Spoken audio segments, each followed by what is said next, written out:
Let's see. Sorry, pull up my agenda here. So yeah, the next item is our building electrification panel. So I'm going to turn it over to Diane to introduce the panel and lead this portion.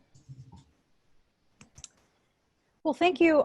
Thanks so much, Desiree. And I also want to thank staff for helping to plan this panel and for making space on the agenda today. I am super excited for our speakers. We have some of the top experts on building electrification spending time with us this evening to tell us about their programs. Just a real quick note to speakers, if you can queue up your presentation and start the screen share while I introduce you. That will make this go a little easier, and I think that Shayna can help you with that if you need help. Okay, well, last month we heard about the really excellent work going on here at PCE on building electrification, and over the last year, staff have developed a really impressive array of programs here. And now this evening, we're going to learn a little bit about electrification programs in other areas, get educated about this really important issue. We have 5 great speakers, as I mentioned, and they're going to present an overview of what they're working on. And then we're going to hold all questions until the end, if you can, and we'll do 20 minutes of Q&A at the end. So first we're going to hear from Cordell Stillman. And Cordell, I hope that you are doing all right with your screen share and getting your slides up. Please do message Shayna if you need help with that. Good, okay. Let's see, so Cordell, I just lost my notes, hang on. All right. Cordell Stillman is Director of Programs at Sonoma Clean Power, and he works directly with the CEO to set the strategy for distributed resources and customer programs. He also works closely with program staff and the Director of Power Services to develop and evolve SCP's Integrated Resource Plan. Cordell has over 28 years of experience in the public sector. He served as Deputy Chief Engineer at the Sonoma County Water Agency. He was also one of the early pioneers of forming Sonoma Clean Power. Thank you, Cordell, for that. Paved the way for us. And we're so lucky to have him presenting to us this evening. Okay. How's the audio? Is everything good? Sounds great. Okay, great. I'll get started here. So I'm not going to explain what CCAs are, of course, or who we are, Sonoma Clean Power, so we can skip all the preliminaries. Why electric? I'm preaching to the choir here, but this graphic is just an illustration of how homes built to code what their greenhouse gas emissions are if they're built to code with natural gas or if they're all electric. And obviously clear difference in emissions that we want to take advantage of.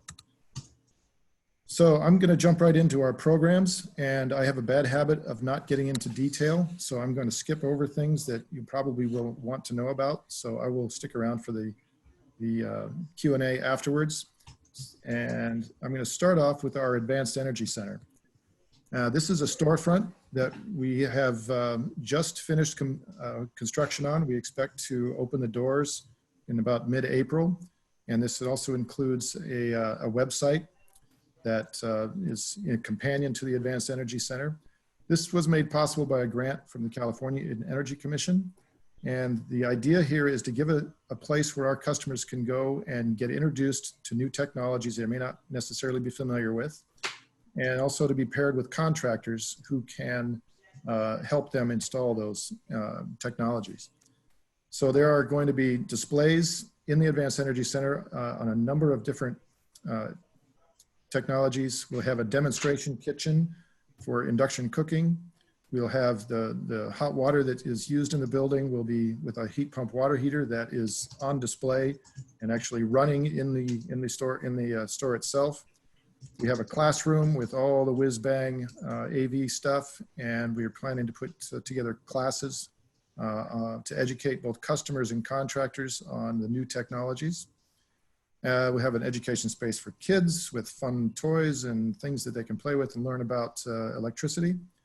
And like I mentioned before, we have an online contractor matching tool that will connect people and hopefully get some projects done. So the featured products in that we have are heat pump water heaters. We have HVAC systems, induction cooktops. We have an air sealing technology, phase change material, building insulation, and also we'll have a display on residential EV chargers. We have this paired with incentives for most of these technologies. As part of our CEC grant, we're providing these incentives that are in the center column. We're also stacking these incentives with the BayREN rebates, and including even more incentives for our low-income customers, almost to the point of providing some of these technologies free of charge. A program we launched just yesterday is our on-bill financing program. And this is, again, can be signed up at the Advanced Energy Center or through the website. This is a zero interest, up to $10,000, up to 10-year payback period loan, which will be paid back on a line item on the customer's monthly bill. And we're still beta testing this, so it's going to be an interesting ride. But we do have $1 million we've set aside for this as a pilot to see how it works. So for new construction, the AEC is mostly focused on retrofits. In fact, mostly residential retrofits. The on-bill financing program is only available for residential retrofits. Otherwise, you run into problems with Department of Industrial Relations and prevailing wage and all sorts of interesting issues there. But for new construction, we've had two programs, one that is closed down at this point, and this was in response to the 2017 wildfires in our territory. And I hope that none of you ever have to do this, but it was a program we threw together pretty quickly with the cooperation of the Air Quality Management District and PG&E. And this provided up to $17,500 for incentives for homes to be rebuilt all electric and with solar and storage. There was like a menu option, a cafeteria style. People could choose to participate fully or just take partial incentives. Over 450 residents participated. That's nearly 10% of the homes that were rebuilt in our area, which we felt was pretty good. And there's some other stats here that you can see on the screen. Here's an example of a home that was burned to the ground and rebuilt in the same location. This gentleman was very proud of his reconstruction using the Advanced Energy Rebuild. He's been our poster child for many presentations. Program we started in July was Advanced Energy Build. You know, we're not very imaginative with the names, so this was the best we could come up with. And this was done in response to several of our cities in our area approving REACH codes. And the blowback that we got from the construction industry was pretty significant. In fact, one of the developers sued both the cities. And so this program was designed to take some of the sting out of the REACH codes by providing incentives to go all electric in new construction. We have funding for up to 500 housing units. And there is a kicker on that for low-income housing. And here's an example of the incentives that we're providing, up to $3,500 for an all-electric home, and $5,000 per unit for an affordable all-electric home, and some additional funds if they do install battery storage. We do have a demand response program that we're tying into all of this. So many of the technologies we're promoting do have the ability to be managed remotely. So our GridSavvy program has, I think, over 2,000 it's only about 700 car chargers. We are recently incorporated heat pump water heaters and thermostats. And we do use this to respond to projected stress on the grid. And we used it last August. It's still not very robust. We don't have a whole lot of participation, but we are using it and getting some good data on how this would work in the future. And that was a rushed view of our electrification. And I'll stick around for the Q&A at the end of the other presentations. Cordell, thank you so much. That was wonderful. You guys are doing a lot. Okay, we're going to switch gears and let's see, I'm going to remind Scott that you're up next and you can start queuing your slides up. Let's see. All right, so now we'll hear from Scott Blunk, who is the Strategic Planner for Energy Efficiency and Electrification at the Sacramento Municipal Utility District, known as SMUD. He's also an adjunct professor of building science at Consumnes River College. Scott is really a longtime expert and pioneer of electrification efforts, and he has a BS in mechanical engineering from Purdue University, as well as an MBA from Marquette University. Scott, thanks so much for presenting your work for us here tonight.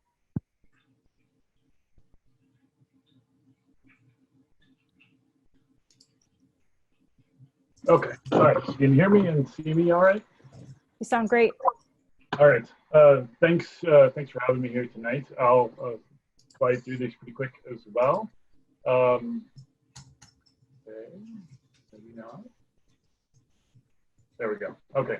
Let's skip this. I think most of you know who SMUD is, and I think you all know why we're doing this.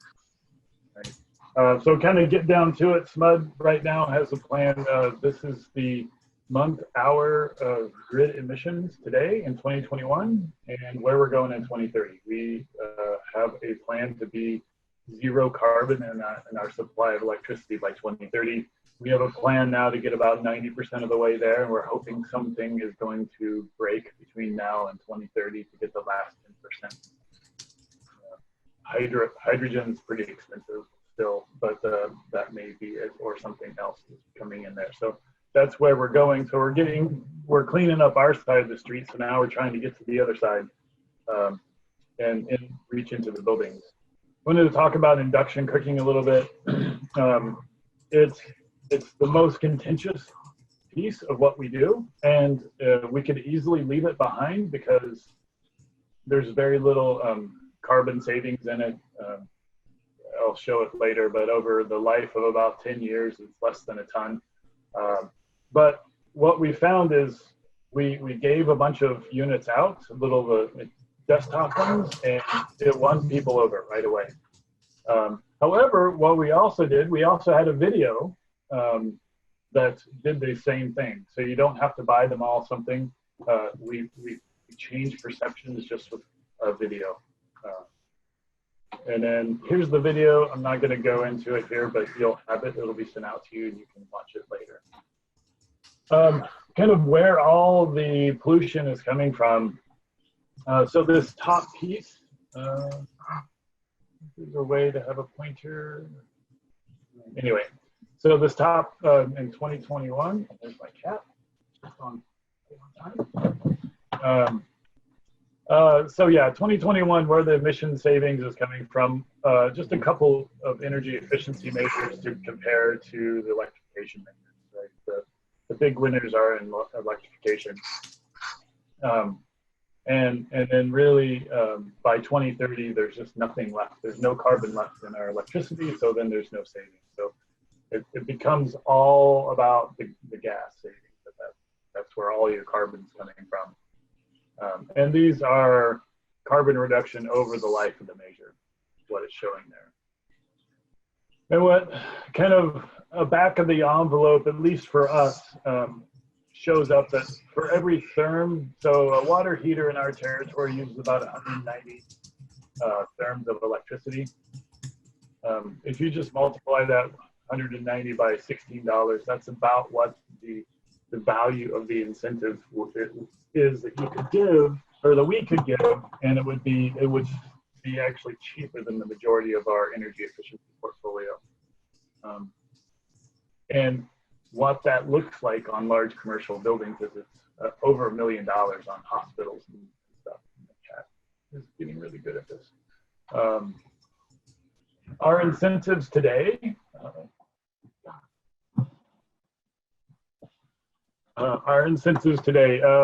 single family new construction, $5,000. The only requirement is that you build all electric. There's nothing beyond that. We do, there's a battery storage kicker for, I think it's $2,000. Single family existing is right up to about $9,000. And then you can read the rest of this list. the takeaway, people say we have very generous incentives, and to me, generous sounds like we're giving something away. But in fact, all of these are cost-effective to SMUD over a 13-year payback period. And so assuming like a water heater at $2,500, that means within about 10 years, SMUD will be revenue neutral. And then from there on, SMUD will just be making money. So these, to me, we could give even more, but this is where we're at today. Well, and there's also just the amount of money that you can lend out before you get it back. Because 10 years is a long time for a return on investment. And then just from thinking about these from a cost-effective perspective, so the first column here, full cost versus the emissions savings. And there's really three ways to look at it. And there's the society's cost, so that's the full cost, so the dollars per ton. And then the customer's view, low income is zero there just because it's fully paid for by SMUD. And then from SMUD's perspective, so that counts a lot of different things. This is a modified REN test, to be technical, but on a dollars per ton of carbon savings, it's just kind of interesting to look at it from different perspectives. And I know there's a lot of numbers here. I'm happy to answer. I do want to kind of call the attention, call your attention, showing you. This low income heat pump water heater is $2,200. That's SMUD's negotiating a multi-year contract with 2 different contractors to go install these. That's cheap. That's the cheapest I've ever heard of anyone getting heat pump water heaters installed. Our market rate program, the average is $3,900. And again, our incentive on this today is $2,500. So it's cheaper to put it in ourselves than it would be to just hand out the incentive.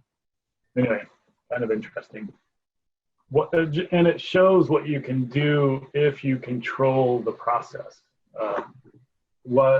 The program we don't have out right now is a turnkey program, a 1-800 number where you can call us and we zoom out there in our electric truck and put in a water heater. That would be ideal. It's been mothballed for a couple of years now because we're hitting our targets without it, basically. And it won't be a full direct install program, but it'll be kind of a hybrid between the two, just to try to cover that rapid situation where the water heater breaks and it's not a planned replacement. So that one's not out yet. And then our low income electrification, which is a direct install program. So our goal is to electrify 100% of all low income by 2040. My plan has electrifying 100% of every building by 2045. So low income is 5 years ahead of schedule. And again, these are for our qualified low income people, not necessarily low income, but they're the qualified group. We started this a couple of years ago. And when we started, about 20% were already all electric. Since then, we've replaced about 1,000 gas appliances between water heating, space heating, and cooking. Laundry is not something that we do, but also in there are panel upgrades. There's more panel upgrades necessary in low income than market rate due to the age of the housing mostly. We also go in, and whenever we go into one of our homes in this program, the goal is to electrify everything at one time. If the water heater is 2 years old and it's gas, it still comes out. We only want to go in once to do it. And kind of the needs down there, this is really for everything, but we need a moderate income program.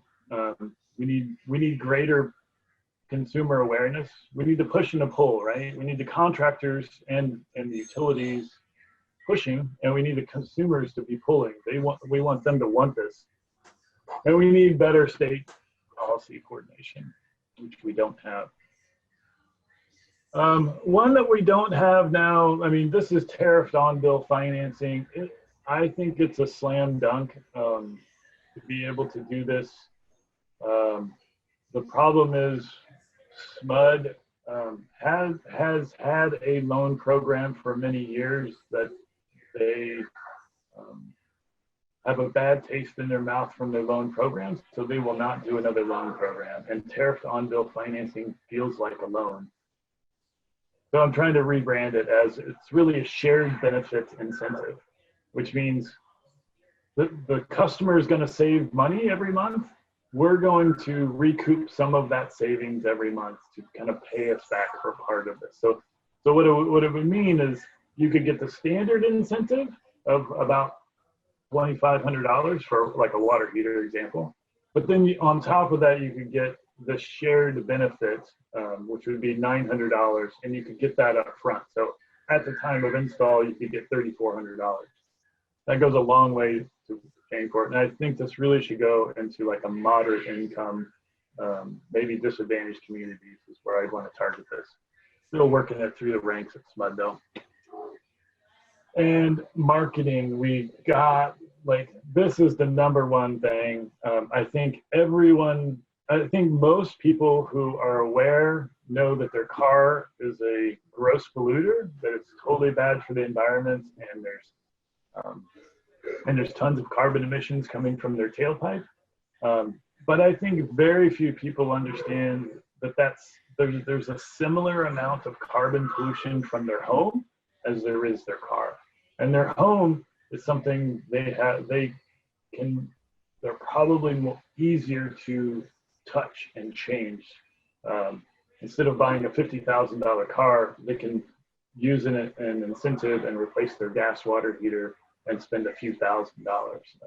And it's something you need anyway when it burns out. So I think marketing, we have to get people aware of what this is and help them not be so afraid of ripping that gas appliance out of their stove, or that gas stove out of their hands, I suppose. And that's it. Thank you so much, Scott. Love the imagery and also your cat. Hey, I just want to give a friendly reminder if folks are not speaking to please mute yourself so that we can hear clearly. Scott, we have some questions for you, but we're gonna hold them until the end. Cordell, you as well. So hope you can stick around. Sure. Brett Anderson and Bruce Hodge, you are next. And if you can start queuing up your presentation, I will go ahead and introduce you. So Brett Anderson and Bruce Hodge are both on the board of Carbon Free Palo Alto as well as Carbon Free Silicon Valley. Brett Anderson is a consultant and activist who develops and promotes innovative, scalable policy and program solutions to meet the vast challenge of climate change, while at the same time creating more just and flourishing communities. Brett has over 25 years of strategy and business experience with senior positions in the technology industry. He's been a consultant to startup companies and nonprofits, and he's led a number of sustainability projects. Brett has a BS in electrical engineering from the University of Minnesota and an MBA from Stanford Business School. Bruce Hodge is an environmental activist, a fine art photographer, and a computer scientist. He founded Carbon Free Palo Alto in 2011, and he also played a very important role working with the city of Palo Alto to provide carbon neutral energy to all utility customers. Since then, Bruce has worked to keep Palo Alto in the vanguard of cities striving to implement a low carbon energy future by focusing on strategies such as community solar, as well as environmentally beneficial electrification. Brett and Bruce, thanks so much for being here. Let me know if you need help doing the screen share and getting your presentation loaded. Yeah, so Ring Central is saying that I need to restart in order to share my screen. So, well, Shayna, yeah, do you have a copy that you can? Okay, I think they're in PDF, but I think that'll work fine. So Okay. Thank you. we'll do that really quick.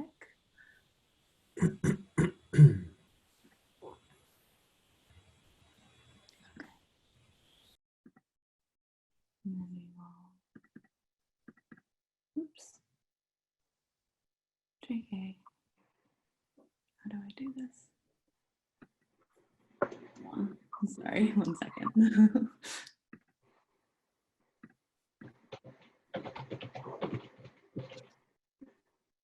Shana, do you want us to take one question while you queue that up? Sure. That would Yeah, we can do Steve Schmidt's question since that's in the chat while you're queuing that up. And I'll just read that for you because you're busy. be, Okay. Okay. Here we go. Okay, we have we just need to fill a minute at a time while this presentation is queuing. So I'm going to read a good question from Steve Schmidt to Cordell. Let's see. What is phase change material insulation? It's kind of a technical one. And Cordell, yeah, thank you. Yeah, that is a technical one, especially for a civil engineer. Phase change material is a material that goes from liquid to solid, depending on the temperature range that it's set for. And it, you know, I don't understand it myself. I would suggest Googling it, and you'll get a much better explanation than I would be able to give you. Thanks very much, Cordell. I've been Googling it as we speak, and I haven't been able to find it yet. Okay, we'll follow up with you, Steve, and get you some more info. And it looks like we have Bruce and Brett's presentation all queued up and ready to go. So thank you, Shana. Great, thanks so much, and sorry for the issue there. Mhm. So Be Smart. Be Smart is a proactive approach to mass beneficial electrification, or BE, of existing buildings. It's a conceptual program. It was authored by Carbon Free Palo Alto. Next slide. And so what is Be Smart and what does it solve? Next slide, please. So our goal is mass electrification. In other words, replacing the majority of existing fossil fuel devices in residential and commercial buildings in the next 10 years. And the strategy is to make it easy and economical for all customers to replace their fossil fuel devices that are reaching their end of life with BE devices. And the tactics that we're proposing are to introduce Be Smart, which is a complete installation solution with on-bill financing that balances customer benefit with cost recovery, and to mandate BE measures as these programs become available. Next slide, please. So what are the challenges of mass electrification? Next slide. Well, we've run out of time. We really don't have any room left on a 1.5 degrees C or 2 degrees C scenario for more fossil fuel infrastructure. And we really need to radically ramp up the production of electrification technologies. This graph is from Rewiring America, and it's showing the different kinds of scenarios that we can end up having. Presumably, we want to be shooting for something along the lines of the 1.5 degree or 2 degrees C currents that you're seeing. And overlaid on top of these scenarios are various mitigation scenarios. Take note of the cyan line that's sort of midway between the 1.5 and 2 degrees C. So go to the next slide, please. So these are the different mitigation scenarios that will get us there. So that cyan line corresponds to 100% replacement at end of life. So you can see that the scenarios that are necessary to be in that range of scenarios, the good range, all are very aggressive. And you can see they're all on the left. They all involve essentially working on replacing at end of life or even early retirement, which we're starting to get into that scenario if we want to do this. And you can see on the right are lots of existing mitigation policies that are being pursued. They don't really get us where we need to be. That includes the free market low carbon tax. You can read the rest. Next slide, please. And so mass electrification requires a more robust approach. So for instance, in the Bay Area, we're replacing around 200,000 fossil fueled water heaters every year at their end of life. And so what that means is that building owners are investing about $200 million annually on polluting fossil fuel assets, i.e. gas water heaters in the Bay Area. And so our stance is that using the electric equivalents for all these replacements from now on is the most realistic way to eliminate these devices by 2030. And it all has to be done equitably for homes and businesses of all income levels. Next slide, please. And so the business as usual replacement rates are inadequate. And so these are two charts that were generated by the Menlo Park Environmental Quality Commission. And they're showing that even if you pursue an aggressive rebate approach, that we still do not wring the majority of water heaters out of the fleet by 2030. But on the other hand, you essentially replace all failing fossil fuel devices, then you do hit that goal, and we end up emitting almost half as much. So next slide, please. And we believe it will still require these regulatory solutions, and we need ordinances and other mandates. And so we believe that Be Smart is a good first step that can enable the introduction of regulatory approaches that will further accelerate the adoption and market development. This whole thing is a move towards market transformation. Next slide, please. And so what are the barriers to mass electrification? I think most of you know all this. You know, there's a high upfront one-time cost to retrofit to BE devices. We have the split incentive issue that exists for renters versus landlords. Currently, installation is complex and time-consuming. It's not a priority for most consumers. Everybody has a horror story of what they had to go through in order to electrify.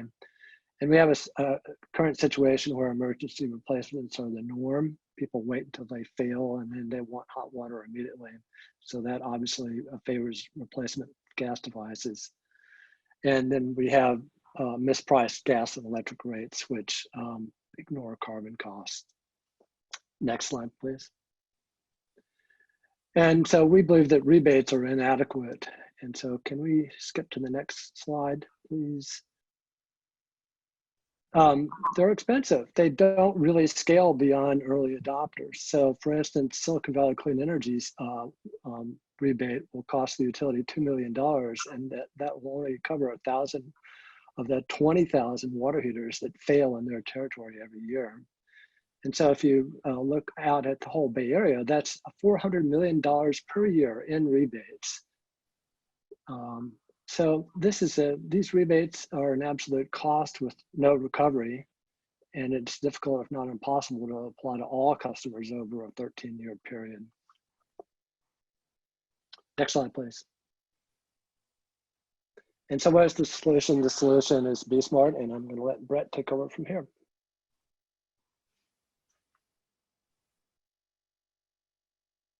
Can we move to the slide 15? I think it's two more. Yeah, right there. So, you know, all the barriers that Bruce mentioned need to be addressed if you want to move to a mass electrification scenario. And we think utilities are kind of in the pivotal position here to provide a complete solution, since they have this interest from the beginning to the end of life of all these electric devices that can be installed. So Be Smart is, in a nutshell, kind of consists of a bunch of elements of that solution. So the utilities would proactively orchestrate the replacement of these soon to fail fossil fuel devices with electrification devices. And that replacement process would have to be extremely easy for the customer. So a kind of direct install program that Scott mentioned. The customers would be expected to pay a part of this. So they should be, you know, fairly on the hook for the business as usual cost of replacing a fossil fuel device with a new fossil fuel device. And our proposal is that you would finance on the bill then the difference between that business as usual outlay and the electric upgrade at a low interest rate and without credit checks, so it wouldn't form a kind of loan process for the customer. Next slide, please. So continuing the elements of it, the term of the loan should kind of match the lifetime of the device to pay back as long as possible and minimize monthly payments.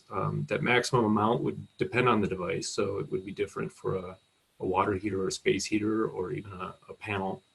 The monthly payments would be financed on the bill as a tariff, and the operational savings would offset that tariff amount. So hopefully there would be overall savings for the customers, but where we don't have operational savings today moving from gas to electric, we could provide a discount for the renters and the low to moderate income customers. And that discount would be against the additional revenue generated by the additional load for the installation.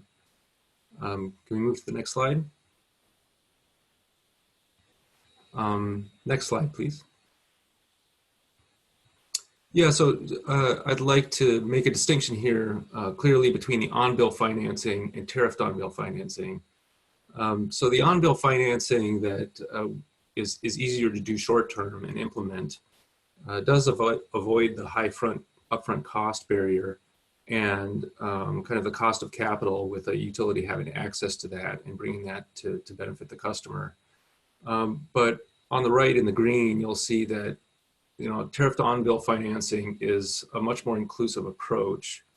It's already had high adoption rates in electric efficiency programs around the country, and it's structured as a tariff. So it's not a bill that's associated with the customer's credit. It's attached to the meter, and anyone who's paying the utility bill will be paying this charge as they move in and out of that building, or they may be the new owners of that building. It's just a charge on the utility bill like any other tariff. Next slide, please. So the whole point here largely is to get rid of this upfront cost that goes above and beyond business as usual. So for the Be Smart proposal, we try to keep the customer at a business as usual outlay of, say, $1,200 for a natural gas water heater in this case. You see the green bar on the left. And the heat pump water heater installation, the difference would be financed. So the orange additional financing would preserve the $1,200 outlay by the customer. But you can see in the blue that even with a very large rebate, like $2,000, customers still end up out of pocket more than the business as usual. So Be Smart is a way to kind of maintain that equity independent of the cost of the installation. Please, next slide. 2 more slides, I think, to skip along here. Next. There we go. I guess the final point of the program is just to reinforce the idea that with a complete solution where the utility direct installs and recovers the cost over the time of the equipment, it gets fully paid back for that invested capital. There's very low default rates on these types of investments. And to compare that with rebate programs, it's quite a bit expensive. This graph shows, $20 million for a rebate program if you're going to do 10,000 units at $2,000 rebate per unit. So Be Smart is kind of pay as you go, paying back, and you really have got just program costs to manage that. Next slide, please. Let's continue. Next slide. Next. Can you skip ahead to slide 30? It's like 4 more, I think. There we go. So just to complete the story, again, Be Smart was designed for mass electrification to address all of the barriers. And I think we have the elements of it coming into place now with utilities and CCAs starting to introduce elements that form a complete solution. But it goes really beyond this rebate idea into installing this as infrastructure behind the meter and financing it as such and making it really very easy for the customer to adopt, and results in hopefully a much more equitable deployment of this smart grid infrastructure that we need over the next 10 years. So thanks for your time. I know it's short. Brett and Bruce, thanks so much. That was wonderful. Thank you. All right, we are running a little short on time, so I'm going to move us along to our next speaker. Our final speaker is Amy Bailey. And Amy, I see that you're working on queuing up your slides. Excellent, thank you. Amy Bailey is Director of Decarbonization and Grid Innovation at Silicon Valley Clean Energy. Her work centers around identifying and managing technical, economic, and regulatory barriers, as well as opportunities to achieve deep decarbonization.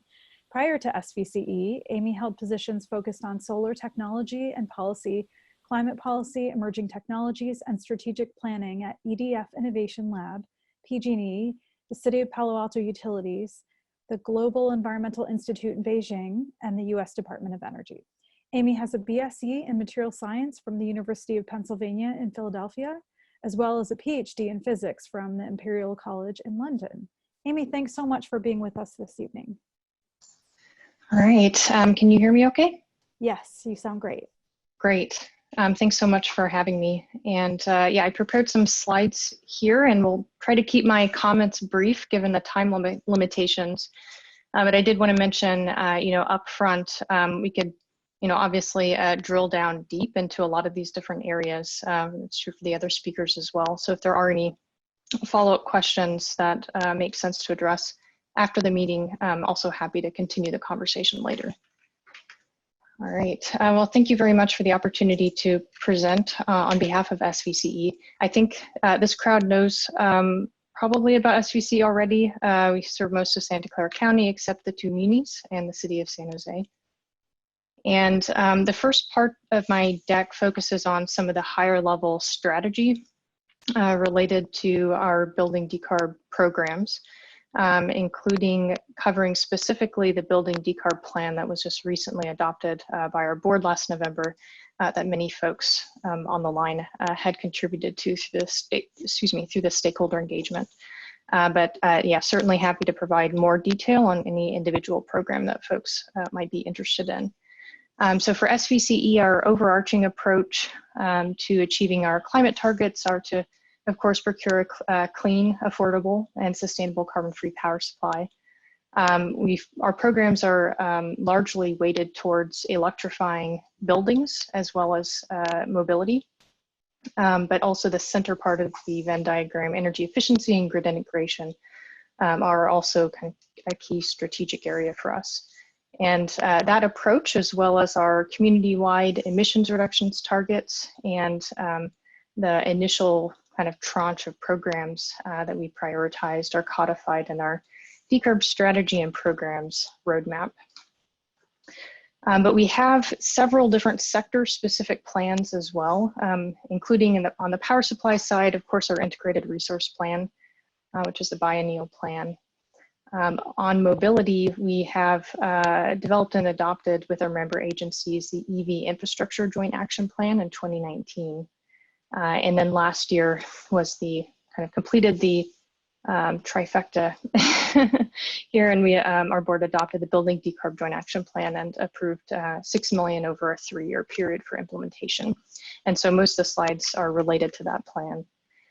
So this slide here is from our decarb roadmap, and it's a little bit out of date since it's from 2018, but the same conclusion holds. And there's kind of a lot happening in this slide, but what it shows is a stacked bar of emissions from 2015, which is pre-SVCE, 2017, which is the first full year of operations, and then at that point of time, we forecasted through 2020. The thing that I want to point out, which I think everyone on this call probably already knows, in our service territory at least, and across the state, we've made tremendous progress in decarbonizing our electricity supply. There's still plenty of work to be done, but nevertheless, you'll see the dark turquoise bar at the very bottom of the stack has grown significantly smaller the major part of our emissions are specifically natural gas and mobility.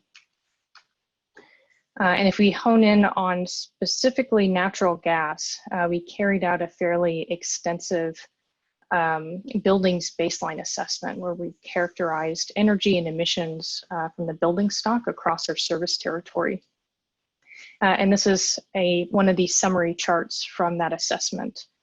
So what it is, it's a Sankey diagram, specifically where the units are metric tons of CO2. And I'll point out a few different parts. So on the very left, this shows where emissions are coming from by fuel source in the building stock. And so you notice the vast majority there, it's coming from natural gas because our power supply is quite clean. If you look at the second set of vertical bars there, you'll notice that in our service territory, at least around half of the emissions are coming from the residential sector, and then around half from the commercial sector.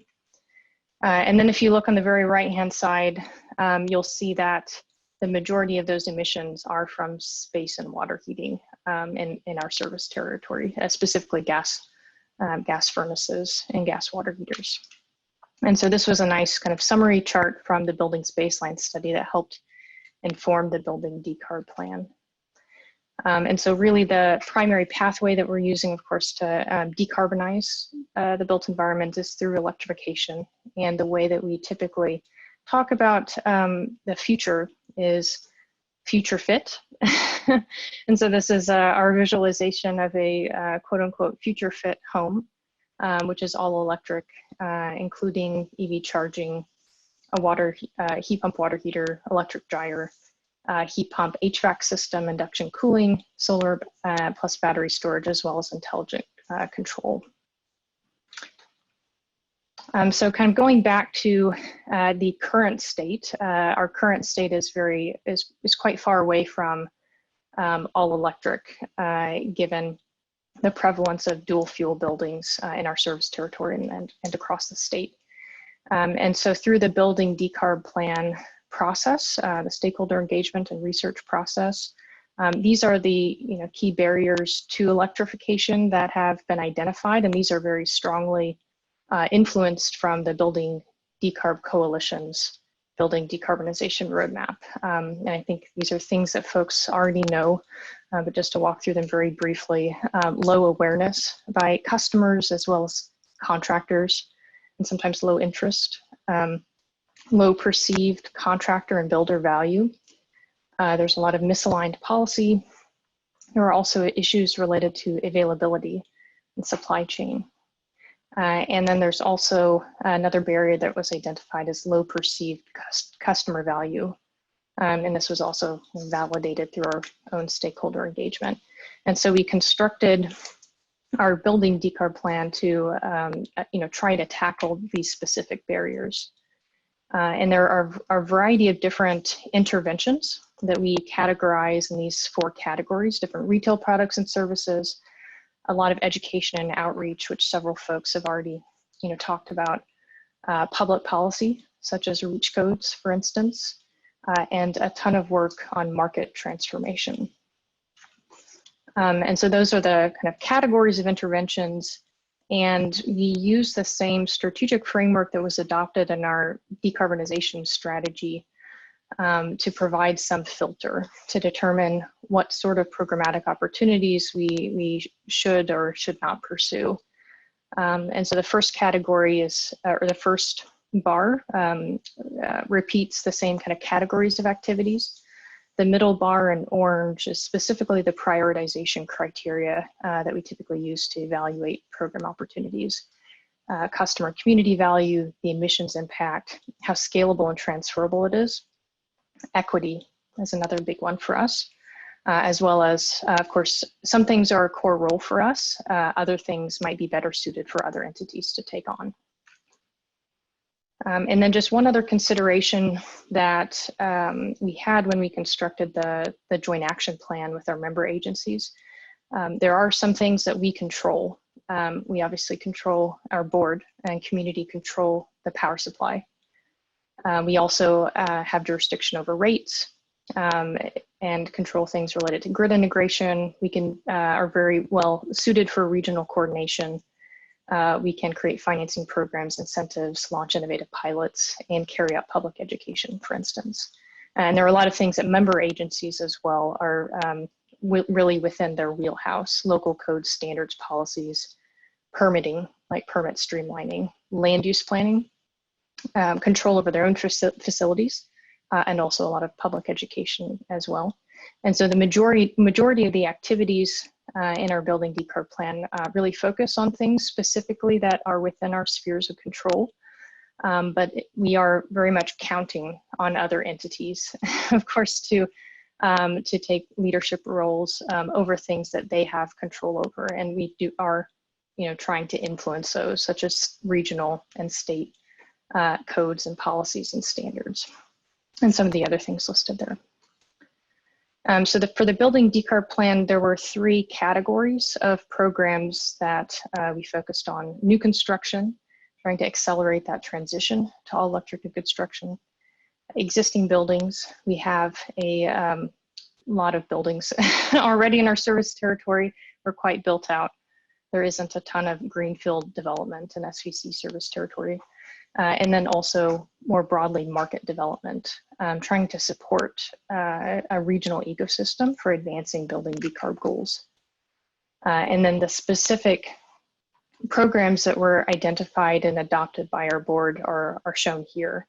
On the new construction front, in very strong coordination with PCE, we had a very successful REACH code effort.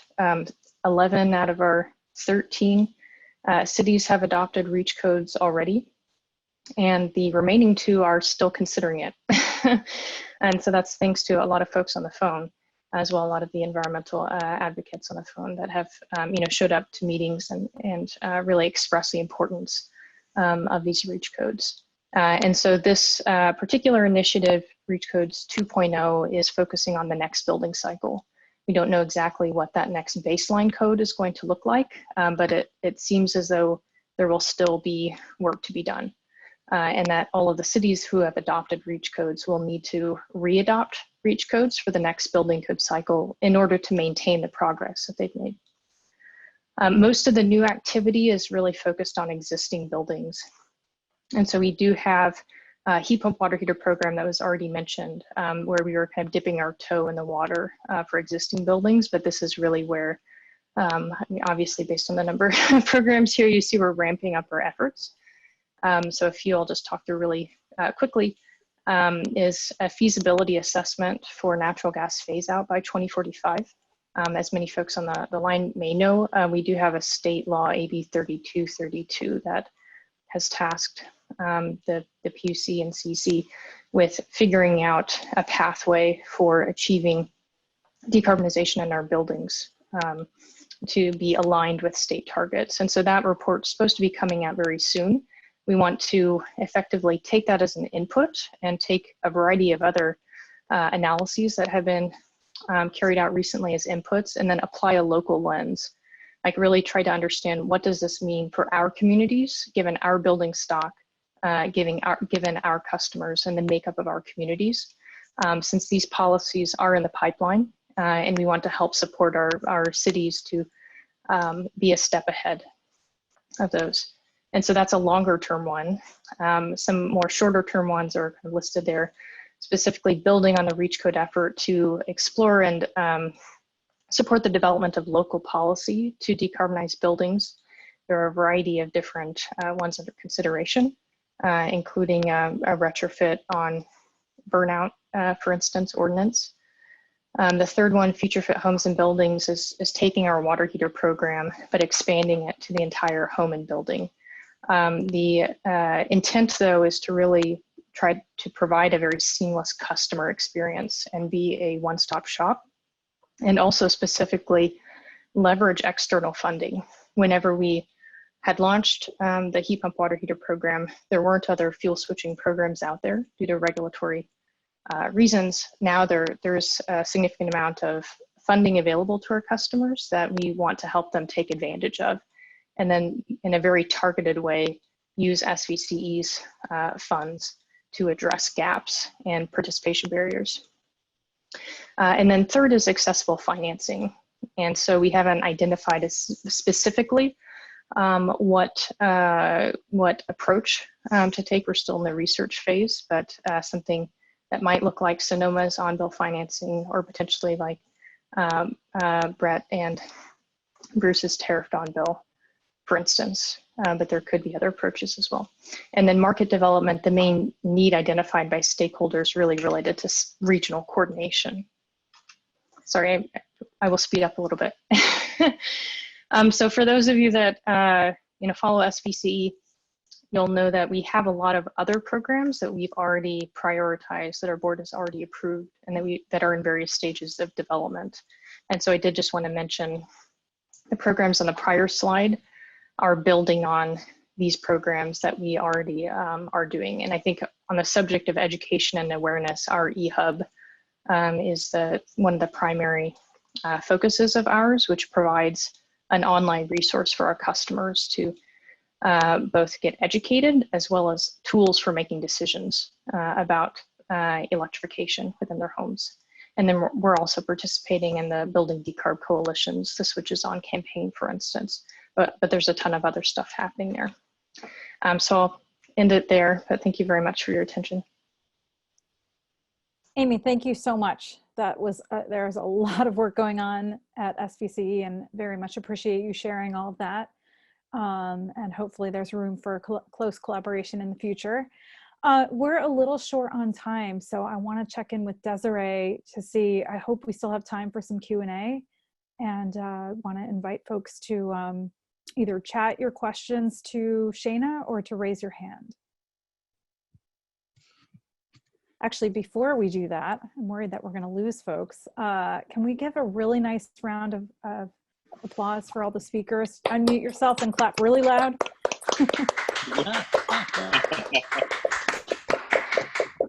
Thank you. Thanks. Those were all really excellent. Desiree, do you want to take people's questions, or how do you want to? Sure. I mean, I'll keep an eye on any hands being raised. But yeah, we definitely have time for questions. So anyone, please feel free. Michael?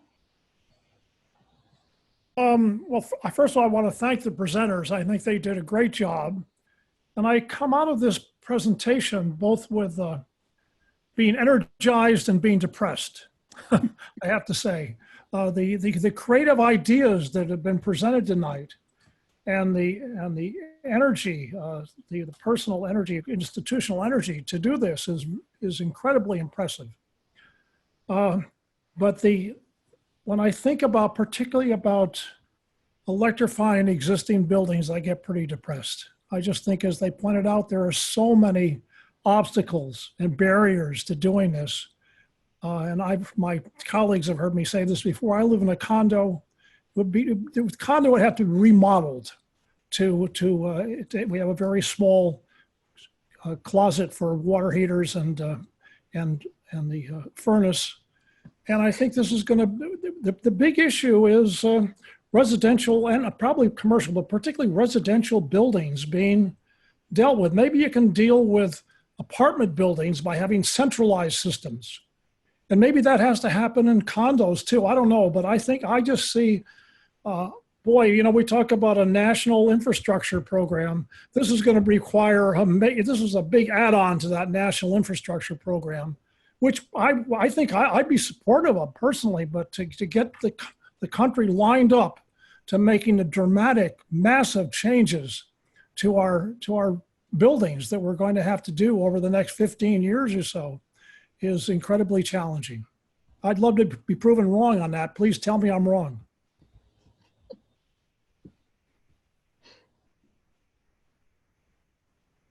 I believe you're wrong. Yeah, I agree. We're going to get your building too. It can be. Brett, Scott, do you want to say a little bit more about the evolving technology getting quieter and smaller that could fit in condos?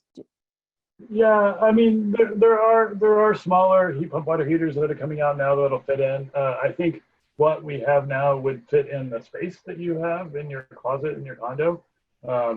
What the challenge is bringing the electrical in, and that's going to be a challenge in every home we do, in every building, everywhere. So it's going to take, it's a daunting challenge, but I am not discouraged. Like, it's going to happen. There's plenty of things that we can do, but also we have to find the easy wins now and do those, and that'll start driving up the price of gas, which will make everyone else easier down the road.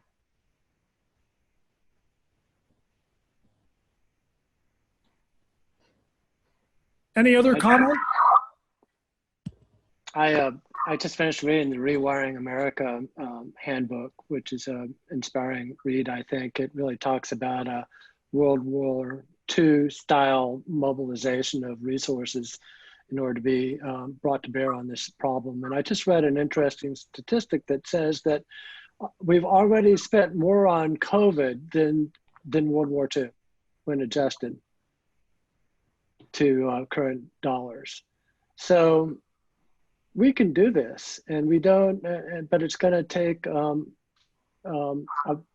federal effort and a worldwide effort to make this happen, and a massive ramp up of manufacturing. But I think it's doable. It's just we need to put our hands to it and get things moving and stop screwing around with this idea that it's all going to happen through, you know, everybody becoming an environmentalist. It's a way larger issue than that.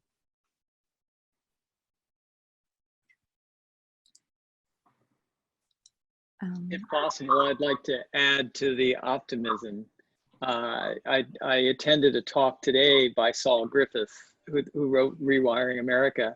And one of his comments was, there are something like 550 million fossil fuel devices in the United States that are standing between us and carbon zero.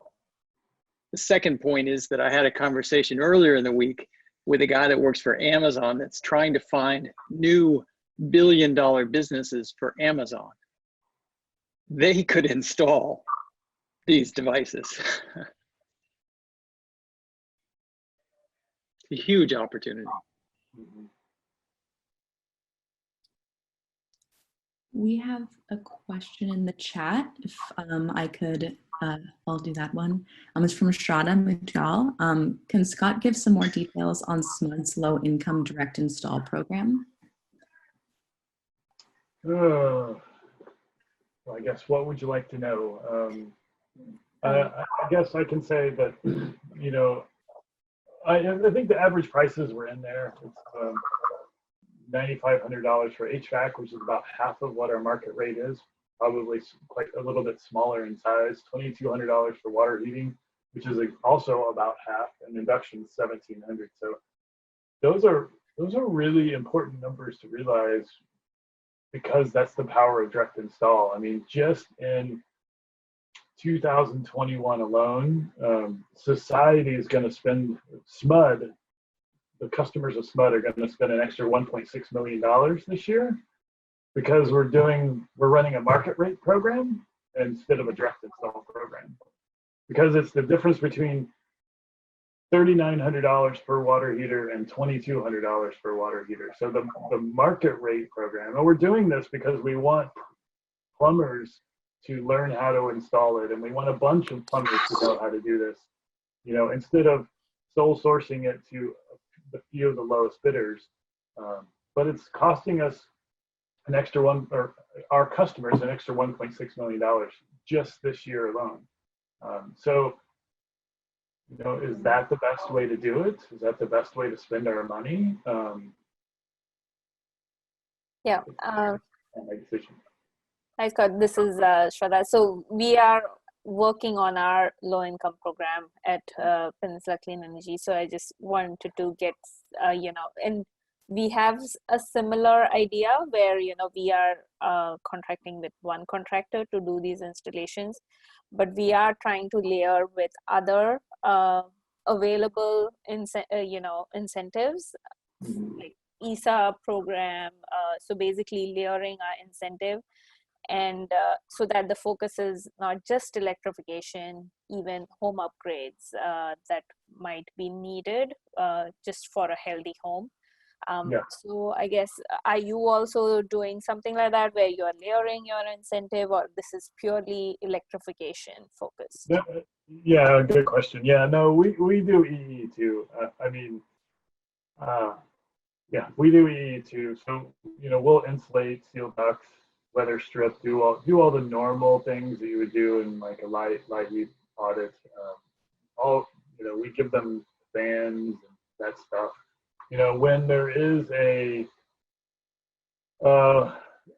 cooking is one of the hardest ones because of the disruption. So when there's a place where we can't do that, we leave them with the portable induction units. And we give that's part of our bundle in multifamily. I lived with a portable induction for a few years before I was able to convert, and that'll do most of the cooking for a family. But probably at least half of the gas emissions in the family you can do with just one burner. So we do that as well. But yeah, EE is a part of it. I'm just so focused on electrification, I don't mention that. Great, thanks. Yep. I might send you an email separately to get some more, get into the weeds. Thanks. Yeah, I'd be happy to do that. Jeff, I see your hand up. Thanks. Somebody mentioned the upcoming code cycle, the 2022 codes, the energy code and the green building code. To the extent that those, they're in process now, but what can and should we be asking for in those codes that would help, just help all these replacements go more quickly? I'll jump on that first. I think like this new code cycle right now, like the proposal that's on the table right now, if just this gets adopted and nothing more, the idea is between 50 and 80% of all low-rise residential will become all electric. So we're most of the way there with this code cycle. I think we could always ask for more. Climate Zone 10, we want to flip the prescriptive piece of appliance. But I think the biggest thing is to give the Energy Commission, the commissioners, courage just to adopt the thing that they already have there, because there's a lot of pushback. And we still need lots of letters and lots of support just to give them the courage just to go forward with what's on the table. Because what they like to do, the Energy Commission, after following them for decades, right? They'll throw something out there, the hornets, you stir up all the hornets, and then they pull back a little bit, and then the next code cycle it goes in. So that it gives everybody notice and lots of warning, and that's how they work. So I hope they don't pull back this time, and with enough push from the public, maybe they won't. But that's kind of what I'm expecting at the last minute. They'll pull something back off the table to concede to labor. Mostly it's the unions and the BIA that are, and the gas company, of course, fighting it. Amy, can I ask you to talk about the Reach Code 2.0 briefly? Because that addresses some of the gaps that I think, Jeff, you might have been asking about. Yeah, sure. So the Reach Code 2.0 effort that we have, it's really providing the same type of support that we did to our city, or for our cities, for the 2019 code cycle. And in this case, SVCE and I think some of our individual member agencies who have already, who have adopted Reach codes have been participating in the stakeholder process with the CEC. So yeah, I think it's interesting to hear Scott's comments on it. So we'll see how things fall. At the end of the day, I've definitely read some of the letters from other entities, and do kind of see some of the hornets, so to speak, coming out. So yeah, we'll see what happens. And so we're waiting for the dust to settle a little bit. I mean, we're actively engaged in it, but waiting for the dust to settle, and then that will determine, of course, the level of support that we may need to provide our cities that want to that want to maintain the same level of reach code that they might have had during this cycle. We also included in that scope as well, we have some cities that are very focused on storage, in part because of PSPS events and other rolling blackouts, et cetera. And so there's one city in particular that's looking at, really wanting to look at a storage ready ordinance. And so similar to how we used to have a solar ready ordinance before it became, mandated in this code cycle. And so we're exploring a few different kind of technology variations that some of the member agencies are interested in, as well as looking at kind of based on the variety of reach codes that have been adopted, what are people finding works and kind of doesn't work. And so the expectation is that there might be some kind of standardization that happens where some additional variations are adopted to just further kind of standardize across the region. And then we have some folks also interested in expanding it to renovations, for instance, instead of just new construction. So that's all within the scope of the type of support we'll be providing the member agencies during the coming few years.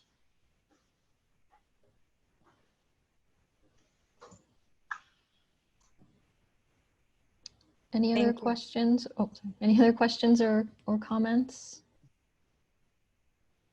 I have a question, Madam Chair. Yes, Kristen, thank you. I have a question for any of the panelists, really, and it might be a little bit of a strange question, but I'm, as a lay person who sits on the Citizen Advisory Committee, I mean, what do you as panelists believe would favor more the rollout of electrification, building electrification? Would it be high density building standards in cities, or it doesn't matter if it's single family housing? Or, I mean, I'm just trying to figure out if this is where people live and we're trying to maximize the efforts of building electrification, I'm wondering what kind of building standards favor the rollout of these technologies the most.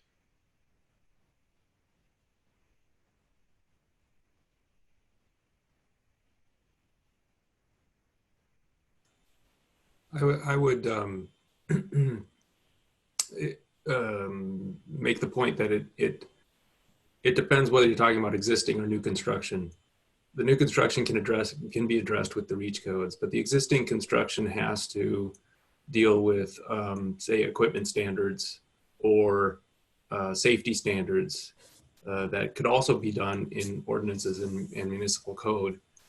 And then is also the cities, have a responsibility as well as the utility or the CCA to make it easy for customers to do this. So the permitting and inspections requirements are very onerous for electrification now. It's really hard, and some contractors won't even go in there and do that, or they'll say, yeah, it's $1,000 for your permit on a $6,000 install.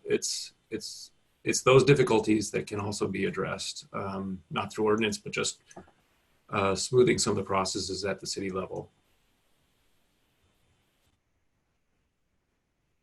Thanks for that, Brad. I was just going to say, related to permitting, since I think it also came up in some other folks' comments as well. So SVCE, we have been working with our member agencies on a best practices guide for streamlining electrification. And so it covers EV charger installation as well as electrification of gas appliances. And in order to inform that, we carried out a pretty extensive kind of benchmarking assessment of all of our cities. And so we will have that released fairly soon. And it's intended to be broadly relevant to other jurisdictions as well, beyond certainly beyond SVCE's service territory. But the next phase of that work is kind of figuring out what exactly we can do to support member agencies and in updating their processes. Many of the cities have been quite hard hit given COVID, given budget constraints, and given a variety of other factors. And so it's quite a challenging environment. We're discovering to try to potentially make some progress in this front, but that's what we're trying to figure out. Oh, Rick? Yeah, thanks. I have a question for Cordell, if he's still with us, from Sonoma Clean Power. You mentioned an online contractor matching tool. Can you tell us, how does a contractor get onto your list of contractors? Well, for each specific technology, we ask the manufacturers that are participating to name a few contractors that they have that they've worked with in our area. We then educate them about our process and again, ask the manufacturer to provide a training on the installation of their product. And then we have an agreement with that contractor to be a part of our program. At that point, they're put on the website, and when a customer selects a particular technology, they can ask for quotes from those contractors that are on the website. Thank you. Mm-hmm.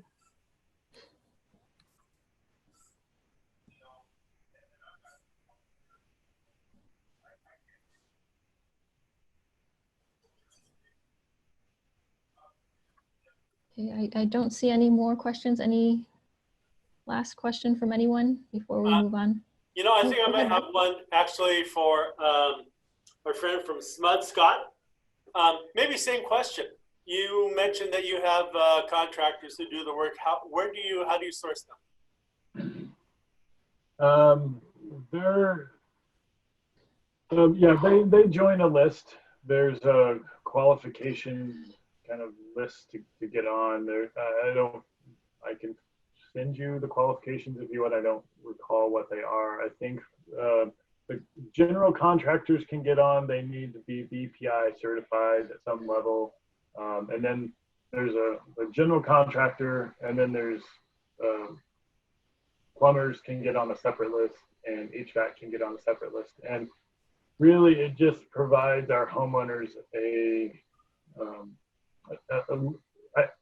a list of people that they can talk to that are more knowledgeable about our programs and our intention, even though if you call 10 of them, probably 8 of them will still try to talk you out of replacing your gas appliance, which is unfortunate, but that's still where we are today.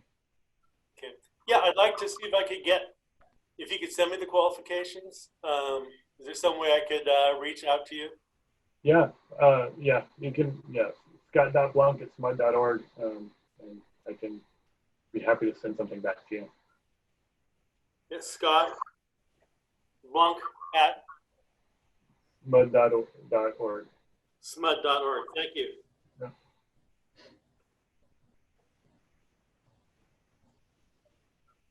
I do kind of want to comment on, I mean, what we need is an outright ban, right?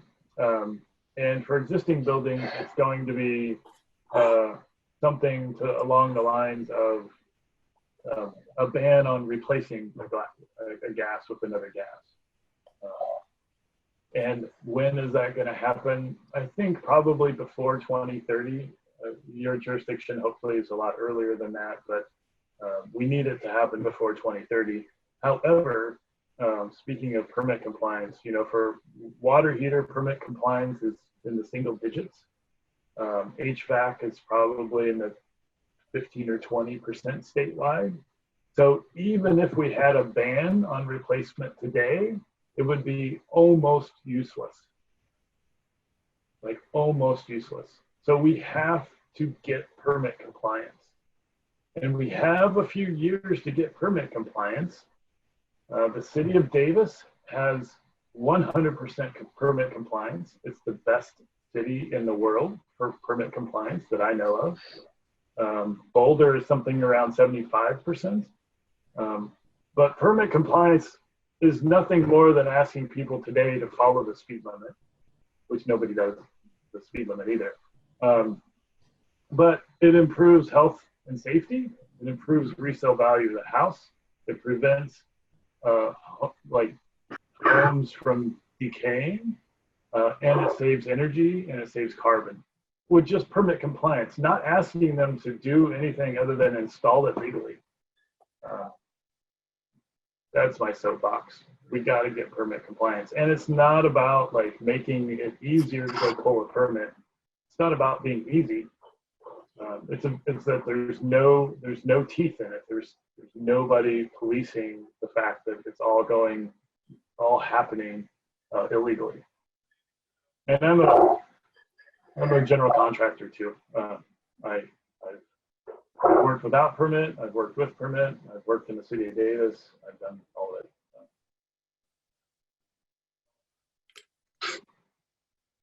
Oh, Jeff? Yeah, just, I mean, thinking about that last question about permit compliance, I mean, because of California's water efficiency standards, it's very difficult to buy an illegal, a non-compliant water fixture in California anymore. Could we ban the sale of gas water heaters at some point? Yeah, I think that's possible in the next 10 years. I mean, you can still buy a water fixture. Amazon will still ship you one if you want it. Reno's not very far away if you really want one. But if we ban it and we get enough people to stop using it, then, like I said, the gas prices will go up, and it's going to force people off that way. But people will always, there'll be a black market for gas water heaters or gas appliances. And frankly, water heaters last 20, 30, 40 years. Not the engineering life is 13 years, but they last a lot longer than that.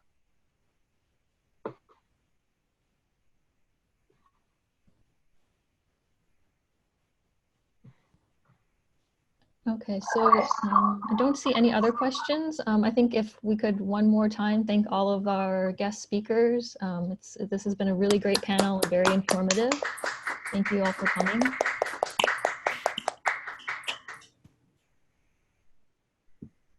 And we can move on to the next item. Oh, Jason, did you have one? I just want to thank Diane for getting this together again, and the 5 speakers. This was really great. It opens my eyes that we're not alone in the world. It opens my eyes that there's things that other people are doing that are even better than our great San Mateo County in some respects, and things we're doing maybe that are better, that can be cross-shared in a way and cross-pollinated to make all of this better for all of us. And to just hear this and that other people are doing these great things like our staff's doing down here makes me feel very good. I hope, Michael, I'm going to talk to you later. I'm going to make you feel good too. This is a very positive thing. So thank you all very much again, especially Diane for putting this together. I am so glad that this happened. I think this is one of the best uses of our time we've had. So I really appreciate that. Thank you. Yes, thank you so much, Diane.